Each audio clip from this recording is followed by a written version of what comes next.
Club world cup क्या चीज है भाई? मुझे कल सुबह तक तो पता नहीं था कि ये चीज स्टार्ट भी हो गई, ये मैचेस हो भी गए हैं, मेसी की टीम मैच भी खेल चुकी है, गोललेस टाई भी हो चुका है। आई वाज लाइक कि हाँ यार स्टार्ट होगा, देखा जाएगा। बट वही बात है ना कि मतलब एक एब्जॉर्बिंग सीजन होता है। उस सीजन को खत्म हुए 10-15 दिन हुए हार्डली, और फिर फीफा को लग रहा है कि यार अब के साल यूरो नहीं है, अब के साल वर्ल्ड कप नहीं है, नेशंस लीग का चुतियापा भी खत्म हो गया, तो कुछ नया शुरू किया जाए यार। क्यों अरे प्लेयर को पूरा सीजन घिसे हैं, क्यों उनको रेस्ट दे लें थोड़ा, क्यों उनको थोड़ा घूमने फिरने दें, मजे मारने दें। क्यों यार हमारी जेब ढीली क्यों हो? क्यों ना एक और कंपटीशन, पैरेलल कंपटीशन खड़ा कर दिया जाए? एक साल यूरो, एक साल बड़ा नेशन वर्ल्ड कप, एक साल क्लब वर्ल्ड कप। मतलब प्लेयर को शांत मत बैठने दो भाई। 2 महीने की जो चिल ब्रेक होती है ना, प्लेयर को वो भी मत लेने दो। पैसे कहां से आ सकते हैं, रेवेन्यू कहां से बढ़ सकता है, स्पॉन्सरशिप डील से कुछ और कहां कमाया जा सकता है। That's it. ये फीफा क्लब वर्ल्ड कप, मैं कोई फॉर्मेट एक्सप्लेन नहीं करूंगा, गूगल 2 मिनट में तुम्हें बता देगा। मैं सब चुतियाप करनी नहीं है, और मैं सिर्फ ये बताना आया कि फीफा की और फीफा को चलाने वाले लोगों की ग्रीड किस कदर बढ़ चुकी है भाई। बड़े बड़े इन्फ्लुएंसर फिगर्स, क्लॉप से लेके पेप से लेके बड़े प्लेयर लेके सब मुंह फाड़ फाड़ के गले बैठ गए उनके बोल बोल के। भाई बस करो यार, प्लेयर को मशीन की तरह ट्रीट मत करो, प्लेयर को इतना मत घिसो, इतना स्केड्यूल मत कर दो कि प्लेयर खेल ना पाए। लेकिन किसको फर्क पड़ रहा है? किसी को फर्क नहीं पड़ रहा भाई। ये क्लब वर्ल्ड कप किसको चाहिए था? क्या ये क्लब्स, ऑब्वियसली क्लब पैसा कमाएंगे भाई। जो पार्टिसिपेटिंग क्लब है वो आराम से ग्रुप स्टेज का 70 से 80 मिलियन घर लेके जाएंगे। लेकिन इतनी डेस्परेशन नीड किसको होगी थी? प्लेयर को तो जरूरत नहीं थी। फैन के पॉइंट ऑफ व्यू से मत, फैन के कंधे पे बंदूक रख के मत बोल दो ना कि भाई फैन डेस्परेट थे, फैन को चुन लो। अरे भाई हमारे जैसे फैन जो अगस्त से लेके मई एंड तक पूरा अपनी टीम को या ग्लोबल कंपटीशन को, champion league, La Liga, premier league, Bundesliga, ये सब फॉलो करके देखते हैं ना, week in week out, mid week रात को 12 बजे जग के अपने वीकडेज फकअप करके ये जो पूरा सीजन फॉलो करते हैं ना, हम भी ड्रेन होते हैं इस time. To be honest, maybe I am wrong, but I am talking about my point of view as a fan, जिसने पूरा सीजन अपनी टीम को हर मैच में सपोर्ट किया, हर कंपटीशन फॉलो किया है। उसको भी लगता है कि यार ठीक है यार, थोड़ा रीएनर्जाइज होते हैं, थोड़ा नया सीजन 1-1.5 महीने ब्रेक के तौर पे देखते हैं, फ्रेशन अप होते हैं, पैशन को रीइग्नाइट करते हैं यार। उसको अपने प्लेयर की फिक्र होती है, उसको अपने क्लब की फिक्र होती है कि प्लेयर को रेस्ट चाहिए, रिफ्रेश चाहिए, अगला सीजन फिर से बिल्कुल बाउंस बैक करना है, पंच बैक करना है। ऐसे पंच बैक होगा 1 महीना क्लब वर्ल्ड कप ये सब खिला के प्लेयर को कुछ हॉलीडे प्रॉपर नहीं, कुछ रिफ्रेशमेंट नहीं, फिर यही होगा भाई।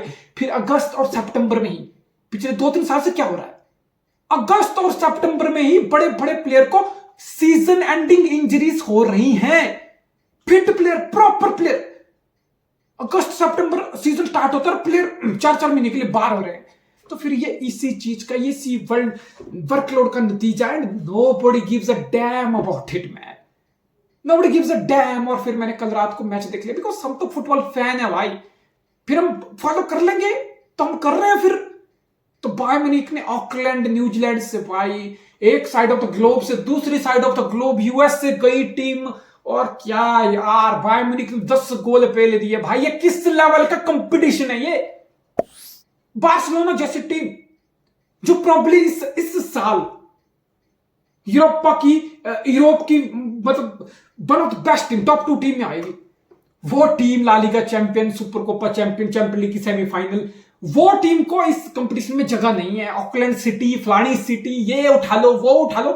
लेवल ऑफ कंपटीशन क्या है? 10-0। ये सब देखने के लिए कोई स्टेडियम जाएगा? ये सब देखने के लिए तुम्हारी हाइप बनेगी? ये तो कोई सरप्राइज की बात नहीं है भाई कि $200 का टिकट $4 में बिक रहा है। भाई साहब तुम ना अपने ग्रिड के चक्कर में ये सब कंपटीशन प्लेयर पे, क्लब्स पे, फैंस पे थोप रहे हो। तो फैन को तुम क्या समझते हो भाई? 2 कौड़ी का है वो नशेड़ी है। वो फुटबॉल को पैशन, प्यार के तौर पे देखता है, लेकिन वो नशेड़ी एडिक्ट नहीं है कि वो 2 दिन फुटबॉल नहीं देखता जाए तो कांप जाएगा। वो उसको चीजें समझ आती है, वो दिमाग से सोचता है भाई प्लेयर को, टीम को ये सब फकड़प कर रही है चीजें, ये सब सही नहीं हो रहा। फिर मैंने रात को एक और मैच देख लिया, PSG versus Atletico Madrid treble winner एक तरफ, लुइस एनरिके की भाई साहब, मैं तो बोलता हूं इस टाइम पीएसजी के सामने कोई मर्जी आ जाए, पीएसजी को कुछ फर्क नहीं पड़ता।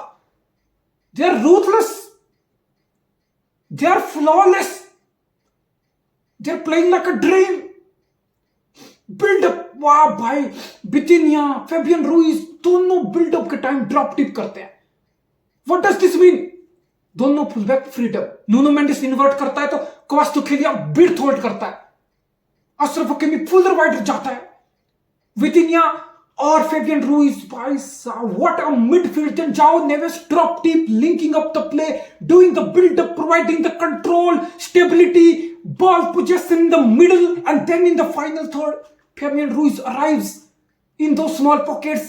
João Neves is also there, Vitinha is also there, linking up with their wingers, linking up with their fullbacks, और किसी भी लो ब्लॉक को, किसी भी जितना मर्जी डिसिप्लिन बस पार्क को जो मर्जी हो, पीएसजी फोड़ देता है इस टाइम।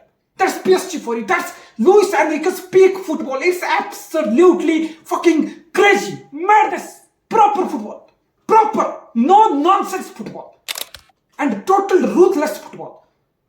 पीएसजी के साथ इस टाइम खेलना बहुत मुश्किल है, और पीएसजी का फुटबॉल देखना इस time is like a dream, like a slick chic football, शानदार फुटबॉल भाई, वाओ वाओ। और फिर ऑन द कॉन्ट्रेरी साइड, अब कॉन्ट्रास्ट देखो पीएसजी की फिलॉसफी में और Diego Simeone, Atletico Madrid.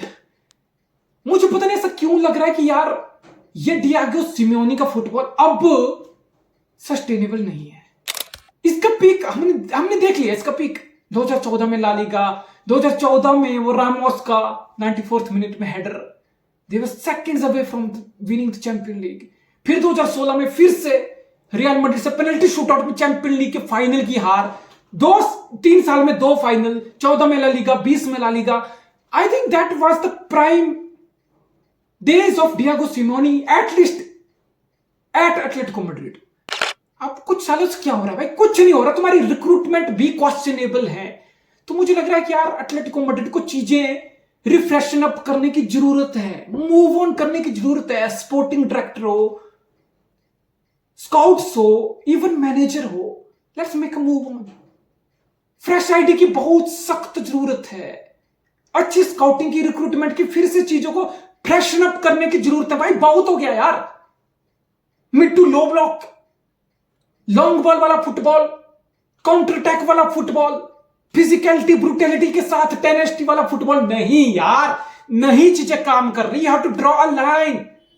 I think it's about time Atletico Madrid draw that line. I love Simeone, we all do, but it's not working. And how long in the world of football? I know loyalty and all, but how long? Ultimately, I believe it's end of the road for Diego Simeone and Atletico Madrid. अब वो decision तुम्हारा है, तुम इस चीज को accept करने में 1 साल लगाओ, 2 लगाओ, 3 लगाओ, लेकिन तुम लगाओगे भी ना कुछ। मुझे लगता है यार तुम ला लीगा जीत पाओगे इस फुटबॉल के साथ। अब मुझे लगता है तुम चैंपियन लीग इस सिमियोनी और इस टीम के साथ अब जीत पाओगे नहीं यार। You have to rebuild man, you have to make proper signings as well, which you haven't done in last 4-5 years. I don't see this team succeeding under Diego Simeone anymore. And there are a lot of players which are mediocre, which need to go as well. I know PSG था तो PSG तो 4-0 तो इस time city को भी पेल देगा भाई। PSG 4-0 इस टाइम रियल मैड्रिड को भी पेल देगा भाई। तो ऐसा नहीं है कि मैं सिर्फ ये रिजल्ट देख के बोल रहा हूं, मैं लॉन्ग टर्म देख के बोल रहा हूं। मुझे लग रहा है इट्स अबाउट टाइम कि एटलेटिको मैड्रिड एक प्रॉपर रिफ्रेशिंग शेकअप करे चीजों को। बट फॉर पीएसजी भाई सब टीम बन चुकी है, मामला सेट हो चुका है।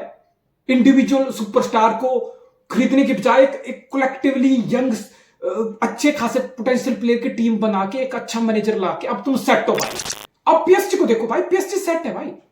पीएसजी ने अपनी फिलॉसफी चेंज की, सुपरस्टार को छोड़ के टैलेंट पे इन्वेस्ट किया, एक वर्ल्ड क्लास मैनेजर लाया, एक ऑफेंसिव फुटबॉल की आइडियोलॉजी से काम किया। And look at this triple भाई, ये कोई हलवा नहीं है just because it's PSG, just because it's league 1 farmers league triple जीत के नहीं भाई। चीजें हाइप नहीं हुई जितना City, obviously I know Premier League competition and all, लेकिन सिटी की ट्रेबल की हाइप कुछ और थी, या कोई और टीम शायद जीतती तो हाइप कुछ और जाती। लेकिन I think PSG are ruthless at the moment man.